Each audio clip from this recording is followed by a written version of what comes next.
अस्सलाम वालेकुम। मैं उम्मीद करता हूँ कि आप तमाम लोग खैरियत से हैं। मेरा नाम है साद रील उस्ताद से लेट्स स्टेबलाइज पाकिस्तान।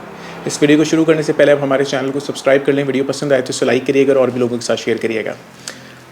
हमारा जो यूजुअल टॉपिक है रियल एस्टेट, आज उससे कुछ हट के बात करते हैं। पाकिस्तान इस वक्त एक बड़ी मुश्किल सिचुएशन से गुजर रहा है। हम कुछ इम्पोर्ट नहीं कर पा रहे, कुछ बाहर भेज भी नहीं पा रहे। अनफॉर्चुनेटली हमारे पास खाने पीने को भी नहीं है। हमारी करेंसी की वैल्यू इतनी गिर चुकी है कि ज़िंदगी के हालात बहुत मुश्किल हो गए हैं। पेट्रोल नहीं है, गाड़ियाँ महंगी हो रही हैं। जो चीज़ बाहर से मंगवा रहे थे या अगर पार्ट्स में भी मंगवा रहे थे तो उसके भी कीमत या रेट आसमान छू रहे हैं। टेररिज्म बढ़ता जा रहा है। जब पानी की ज़रूरत है तो पानी मिलता नहीं है, और जब नहीं ज़रूरत तो सैलाब के सैलाब आए जाते हैं। दवाइयाँ नहीं हैं और बेशुमार मसले इस मुल्क या ये मुल्क अभी उससे दो चार है। अनफॉर्चुनेटली हमारी जो गवर्नेंस है वो हमें उस तरीके से मदद ही नहीं कर पा रही जितनी भी कोशिश कर ले, और एक दूसरे के ऊपर इल्ज़ाम तराशी, इसने गलत किया या उसने गलत किया, और हम भी अपनी निजी गुफ्तगुओं के अंदर या आपस में बैठ के जब बात करते हैं तो तब भी हमारे पास और कोई टॉपिक नहीं है, कोई ऐसा नहीं है कि जिसके ऊपर हम कहें कि यार हम कैसे उसके अंदर पार्ट प्ले कर सकते हैं ग्रो करने के लिए।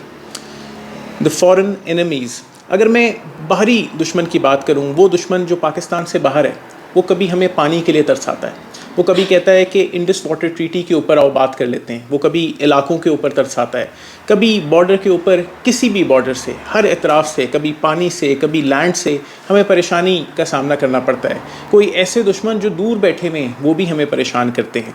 कभी हमें टेररिज्म फेस करनी पड़ती है। ये इंटरनल इश्यूज़ हैं, और टेररिज्म भी ऐसी कि हम अपने अजीज़ व अकारिब को अचानक कि वो कहीं गए, नमाज़ पढ़ने गए, स्कूल गए और अनफॉर्चुनेटली वापस नहीं आए, और हम उनको देखकर शदीद कर्ब में हैं अनफॉर्चुनेटली। नहीं, मैं किसी पॉलिटिकल बेस के ऊपर वीडियो नहीं बना रहा। आज की वीडियो पॉलिटिसाइज्ड नहीं है। It is about you, it is about our youth. हमारे बच्चों के बारे में है, हमारे प्रेजेंट लोगों के बारे में है, फ्यूचर के बारे में है। मुल्क को स्टेबलाइज़ करना के लिए या करवाने के लिए हम अमूमन चंद इंस्टीट्यूशंस की तरफ देखते हैं। या तो हम कहते हैं कि गवर्नमेंट, प्राइम मिनिस्टर साहब या प्रेसिडेंट साहब आप हमारे लिए बेहतरी करते हैं, या फिर हम अपने जज साहिबान की तरफ देखते हैं कि सुप्रीम कोर्ट के जो चीफ़ हैं आप हमारे लिए बेहतरी करते हैं, या फिर हम अपनी फ़ौज की तरफ देखते हैं कि आप हमारे लिए बेहतरी कर दें, हम पे ये आफत आन पड़ी है तो आप आ जाएं और हमें इस आफत से आके बचा लें। ये तीनों इदारे अपने कैपेसिटीज़ के अंदर, कैपेबिलिटीज़ के अंदर कुछ ना कुछ करते हैं, लेकिन बहुत कुछ नहीं कर सकते। मैंने रिसेंटली एक तस्वीर देखी कि एक ऐसी नौकरी जिसके अंदर 1000-1200 नौकरियां हुकूमत की तरफ से आ रही थी, 30,000 बच्चे इस जगह पहुंचे हुए थे। क्या गवर्नमेंट का ही काम है तुम लोगों को नौकरी प्रोवाइड करना, या हम लोगों को नौकरी प्रोवाइड करना, या किसी ऐसे इदारे का? क्या हम खुद अपने लिए कोई नौकरी बना नहीं सकते? क्यों नहीं हम ऐसी मेहनत करते कि पाकिस्तान को एक ऐसा मुल्क बना दिया जाए कि जहाँ पे लोग एंटरप्रेन्योर बने, जहाँ पे लोग अपना बिज़नेस करें। हमारे बच्चे बड़े हो रहे होते हैं तो वो अपने वालिदैन से भी सीखते हैं। कोई कहता है कि भाई मेरा बेटा बड़े होकर डॉक्टर बनेगा, इंजीनियर बनेगा, फ़ौज में जाएगा, सरकारी नौकर बनेगा, असिस्टेंट कमिश्नर बनेगा, या कुछ भी। अमूमन हम अपने बच्चों को सिर्फ यही बता रहे होते हैं कि बेटे तूने पढ़ लिख के सरकारी नौकर बनना है। मैं कतन ये नहीं कह रहा कि पढ़ाई नहीं करनी। बहुत सारे यूट्यूबर्स मैं ऐसे देखता हूँ कि जो ये कहते हैं कि बच्चों स्किल सेट सीख लो, कोई भी स्किल सेट सीख लो और तुम्हारी ज़िंदगी गुजर जाएगी।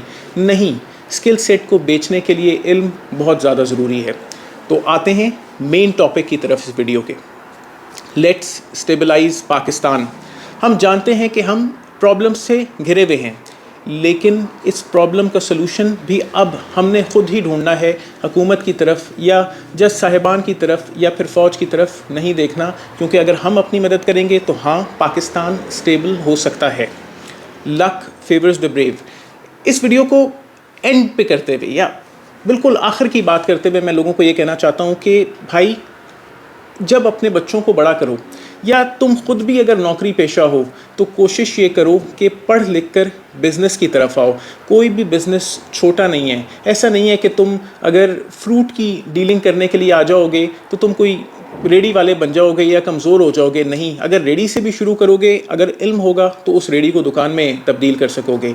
अगर किसी प्रोडक्ट की ہول سیلنگ پکڑ لو گے تو اس کو اور گرو کر سکو گے اپنے علم کے ساتھ. تو پڑھائی پوری کریں اور پڑھائی کے اینڈ میں انٹرپرینورشپ کی طرف آئیں, بزنس کریں.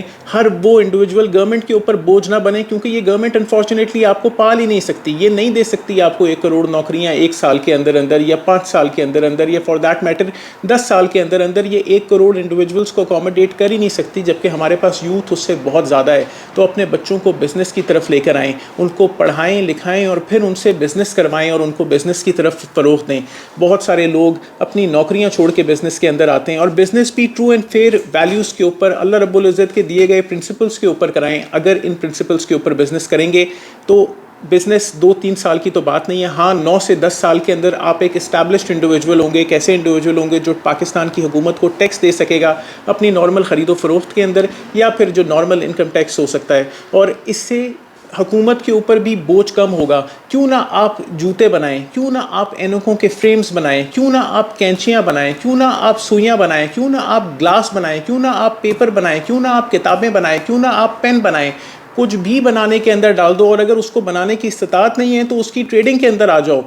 خود شروع کرو, اندرون ملک کرو, بیرون ملک کرو, لیکن بزنس کرنے کے بارے میں سوچو. کیونکہ تم اگر بزنس کرو گے, اپنے آپ کو سٹیبل کرو گے, تو ملک اور قوم کے لیے ایسٹ بھی بن جاؤ گے. اور اپنے بچوں کے بارے میں آپ اس طریقے سے سوچیں. کچھ آج یہی میں آپ کو اپڈیٹ کرنا چاہ رہا تھا کہ اپنے آپ کو انٹرپرینورز بنائیں. چاہے کوئی ایونٹس کرانا شروع کر دیں, یا کسی ایونٹ کے اندر کوئی آپ کھانے پینے کا پلان کر لیں کہ بھئی میں یہ ایک سٹال لگاؤں گا. Start doing business from now on, اور پاکستان کو گرو کریں, اکنامکلی اسٹیبل کریں. اور اگر پاکستان اس طریقے سے اسٹیبل ہو گیا تو ہاں, جب تم اپنے پروڈکٹس کو باہر بیچو گے آن لائن کسی اپلیکیشن کے ذریعے, امیزون کے ذریعے, علی بابا کے ذریعے, OLX کے ذریعے, تو پاکستان بھی ہوگا اسٹیبل. میں امید کرتا ہوں کہ آپ کو اس ویڈیو سے فائدہ ہوا ہوگا. اب ہمارے چینل کو لائک کریں, شیئر کریں, سبسکرائب کریں. اپنا بہت خیال رکھیں. السلام علیکم.